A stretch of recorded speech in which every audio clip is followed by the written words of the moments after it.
Stacey Abrams on long lines to vote. It's a poll tax when someone has to risk an entire day's wage. I've never had to queue to vote, UK. Every time I've voted, I've just walked straight in and out, and in total can't have taken more than 5 to 10 minutes, given that there are so many polling stations, and there is one about 2 minutes drive from Maine. If I can't do that, I could vote postally, or by proxy. Anything other than a small 5-minute wait, and very easy and quick access to voting, is suppression, unless postal votes are done. Voting occurs on Tuesday because back before cars, people sometimes had to travel great distances by horse and buggy to get to a voting location. They couldn't do Saturday or Sunday or Monday because it would require people to travel on Sabbath to get there. They also couldn't do Wednesday because that was market day. So they chose Tuesday. Here we are 150 years later and we are still held to this archaic tradition.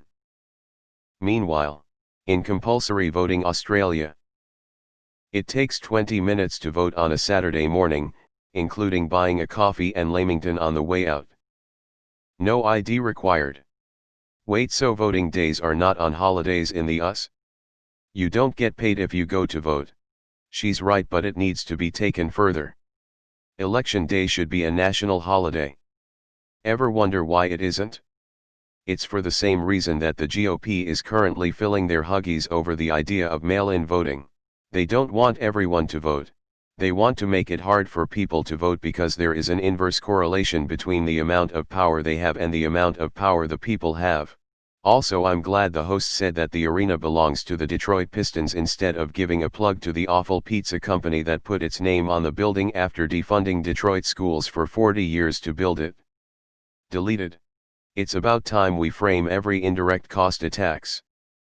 Republicans have made every effort to make taxes out to be the boogeyman, while simultaneously upping costs of living indirectly in every other way.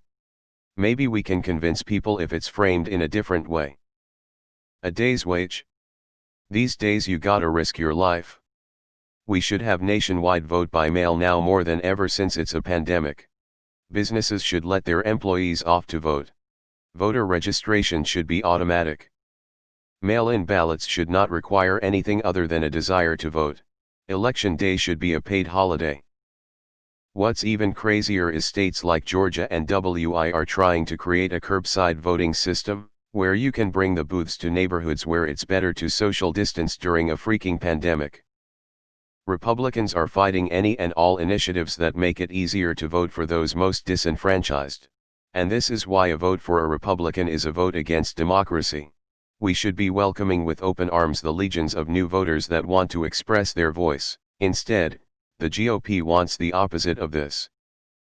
Where it's only easy for their districts to vote whilst making it nearly impossible for the larger, educated, and more diverse areas to vote. As someone that has now helped close to 20,000 register to vote, what I saw in Georgia was obvious voter suppression. All of those machines sitting in a warehouse that were meant to go to predominantly blue areas didn't just break. They didn't even unwrap the fucking things. They purposely withheld many of them to make it painful to vote. Stand strong and get your voice heard.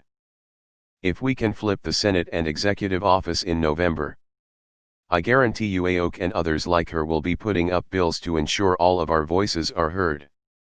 Not just old white boomers that support Trump's hate, bigotry, and obvious racism.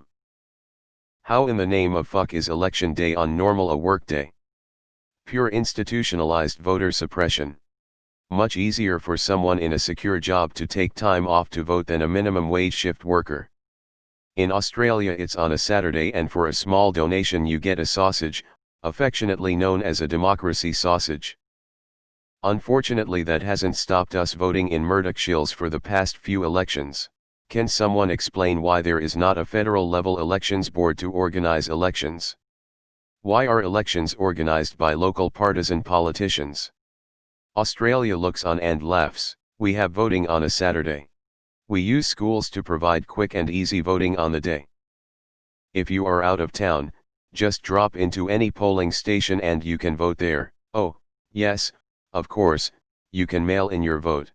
Easy voting is how democracy works. Voting should be a holiday and last 3 days. Friday Sat Sun. In Peru voting is done on a Sunday. We don't have mail-in or early voting, but I think the rest more than compensates. 1. All citizens over 18 are automatically registered. All public schools and universities are used as polling stations.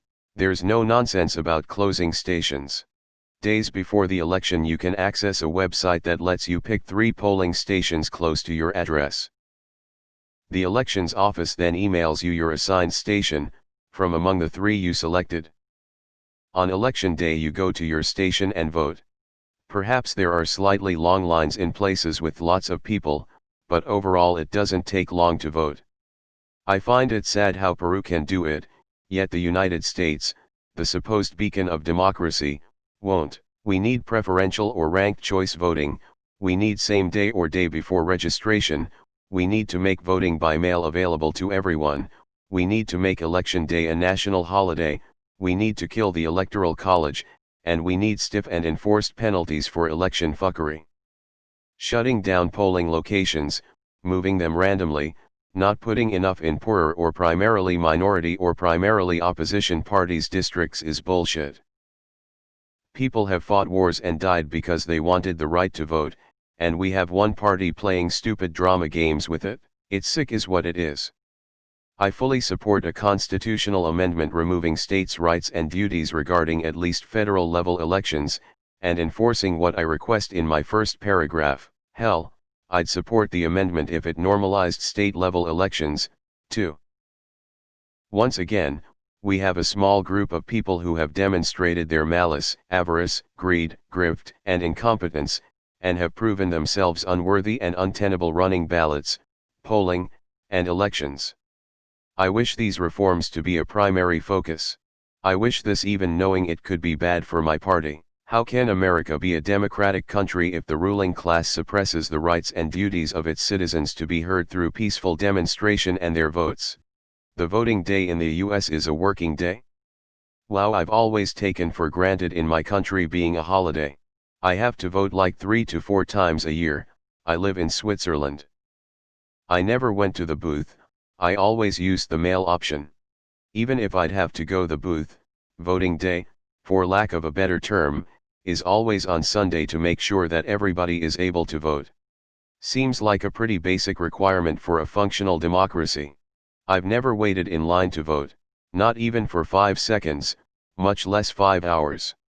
But I'm a straight white man in Kansas, so I'm exactly the kind of person they want voting to be convenient for. A minimum number of polling places should be established, by population and area. A maximum number of constituents per polling place will help people in cities not wait hours to vote. A maximum square mileage per polling place will help people in rural areas not drive hours to vote. For voters in GA, can you request to move your local voting location to another one? If possible, I'd request to move closer to an affluent neighborhood, knowing they will be fully staffed with machines and volunteers. That's why Election Day should be a federal holiday.